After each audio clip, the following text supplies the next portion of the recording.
So this week the Chancellor Rishi Sunak described how it was necessary for the government to tighten its belt due to necessary spending on dealing with the pandemic, attempting to support jobs and mitigate the damage done to the economy.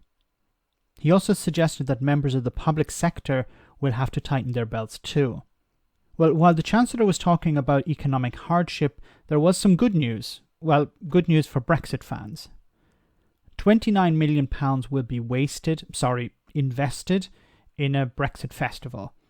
This event is due to take place in 2022, but who knows if there will be a U-turn or not. But I am sure that those who need this money to, plan for this festival will be sure to get it, festival or no festival. The Conservative Party tried to present themselves as fiscally responsible, but this couldn't be any further from the truth. So just to highlight such a waste of public money, investment in patriotism, is there any other things that this money could have been spent on instead? Well, vaccinations is one option. Researchers are suggesting that the Oxford vaccine could be produced relatively cheaply, with some saying it could be as little as £3 per dose.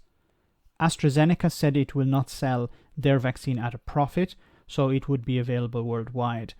Pfizer-BioNTech is also making its vaccine available not for profit, which is also very encouraging.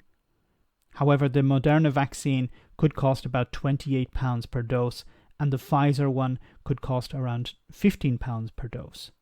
So the £29 million, instead of going to the Brexit Festival, could buy 9.6 million doses of the Oxford vaccine, which is 2 jabs for each vaccination, meaning it would protect about 4.8 million citizens. 1.9 million doses of the Pfizer vaccine, which would protect about 950,000 people instead. And just over 1 million doses of the Moderna vaccine, which would protect about 500,000 people. But forget all that, Brexit needs a party. Another thing that money could have been spent on is Boris Johnson and Jacob Rees-Mogg's kryptonite. What am I talking about here? Free school meals. We all remember when the footballer Marcus Rashford raised this important issue on a number of occasions, and Boris Johnson was forced to do at least 2 U-turns on this topic. So let's look at the numbers. The government spends around £20 million to provide free school meals for a week. Government funding is fixed at £2.30 per meal. Now this hasn't actually increased over the last few years, even though food prices have gone up. So £29 million could instead provide 12 million meals for these poor kids.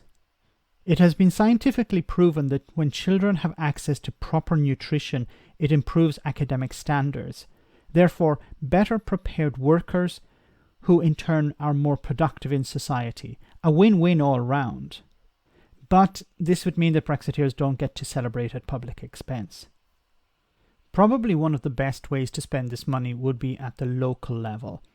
Now, local authorities have been carrying the can when it comes to truly supporting local businesses during the lockdown. Councils have been doing many different things to deal with the pandemic, from supplying PPE to local care homes, to feeding families and trying to find accommodation for rough sleepers.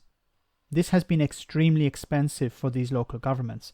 Recently I uploaded a video about how they will likely cut many of these services if they are not supported by central government.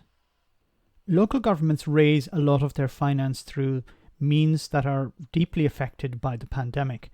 Business rates, parking, nursery fees and council tax are all down as the lockdown brings the private sector to a halt. On Tuesday, councils in Lancashire requested £20 million in government funding to cover a 3-week period of Tier 3 restrictions before the whole of England went into lockdown. Croydon Council this month announced that it was filling a Section 114 notice. This is effectively declaring bankruptcy. The council said it was suffering, and I quote, severe ongoing financial challenges. And the council is looking at a debt of around £1.5 billion.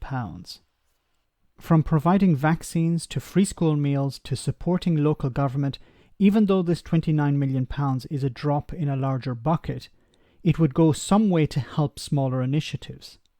Government has a responsibility to its citizens to spend money responsibly, And frittering away money on a ridiculous festival is a perfect example of fiscal irresponsibility.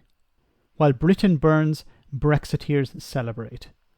Let me know in the comment section, guys, what you think. As always, your comments are greatly appreciated. Thanks a lot.